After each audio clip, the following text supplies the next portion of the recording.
Assalamualaikum warahmatullahi wabarakatuh. Perkenalkan, nama saya Rizka Putri Maharani, NIM 2061962 dari kelas MPIB. Di sini saya akan menjelaskan 3 poin, yaitu yang pertama poin A, latar belakang lahirnya ilmu kalam. Ilmu ini belum dikenal pada masa Nabi Muhammad SAW dan masa sahabat. Ilmu ini baru dikenal pada masa tabi'in. Adapun faktor yang mempengaruhi dari dalam Islam antara lain yang pertama Al-Quran. Al-Quran ini menyerukan kebenaran tauhid dan kenabian. Yang kedua, perbedaan keyakinan agama Islam. Ketika umat Islam menaklukkan beberapa negeri dan mengajak penduduknya untuk masuk Islam, mereka ini bersinggungan dengan keyakinan agama yang berbeda-beda. Yang ketiga, fase penguatan doktrin agama Islam dalam logika dan filsafat. Agama pada mulanya merupakan kepercayaan yang harus dijalani dan tidak perlu diperselisihkan. Kemudian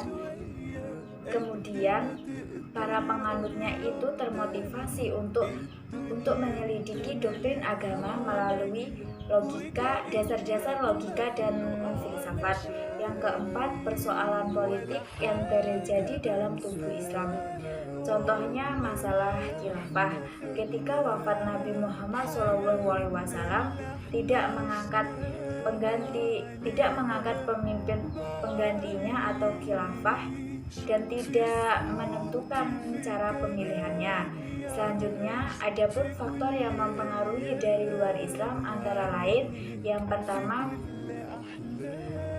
pertemuan Islam dengan agama lain, bahwa umat Islam itu pada mulanya beragama Yahudi dan di antara mereka itu ada yang pernah menjadi tokoh agama.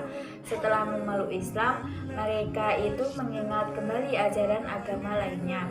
Yang kedua, perdebatan dengan agama lain. Umat Islam terutama golongan Mu'tazilah sangat memperhatikan dakwah Islam yang mampu mempertahankan logika pada musuh Islam. Ketika berdebat dengan mereka ini berusaha mengalami pendapat-pendapat agama di luar Islam. Yang ketiga, penggunaan filsafat dalam berdebat. Penggunaan filsafat sebagai senjata dalam perdebatan dengan agama lainnya. Selanjutnya adalah poin D, yaitu asal-usul munculnya ilmu kalam. Sejak wafatnya Nabi Muhammad SAW, umat Islam sudah mulai menghadapi perpecahan, tetapi segera reda dengan terpilihnya Khalifah Abu Bakar As-Siddiq.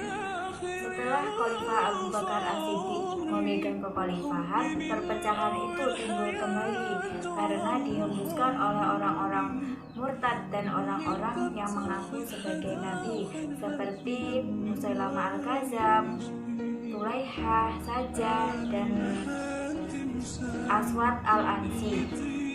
Setelah kekhalifahan Ali, timbullah beberapa kelompok, antara lain yang pertama Syiah. Golongan ini fanatik kepada Ali dan keturunannya. Yang kedua, Qadariyah.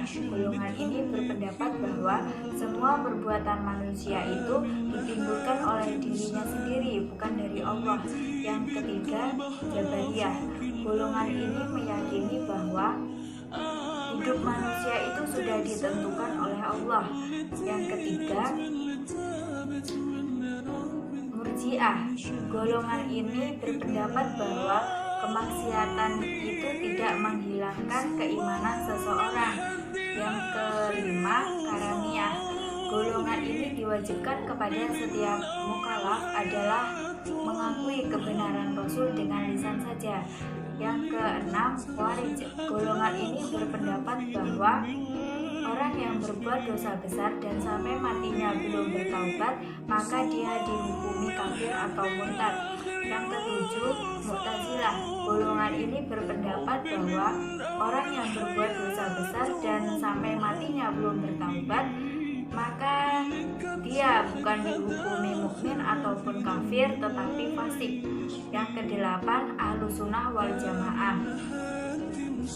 Golongan ini berpendapat bahwa syarat menjadi Islam itu ada 3. Yang pertama, mengucapkan 2 kalimat syahadat. Yang kedua, mengikuti dengan keyakinan hati.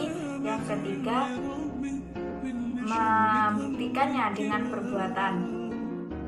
Selanjutnya adalah poin C, yaitu masalah yang diperdebatkan dalam ilmu kalam, antara lain yang pertama khilafah.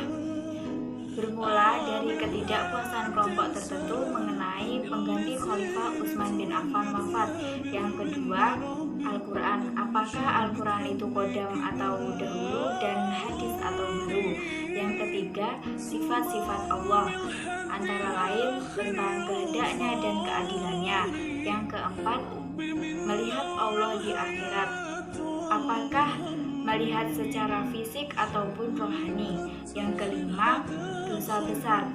Pelaku dosa besar antara lain apakah ia masuk neraka ataupun masuk surga. Mungkin cukup sekian dari saya, ada kurang lebihnya mohon maaf. Akhiran, wassalamualaikum warahmatullahi wabarakatuh.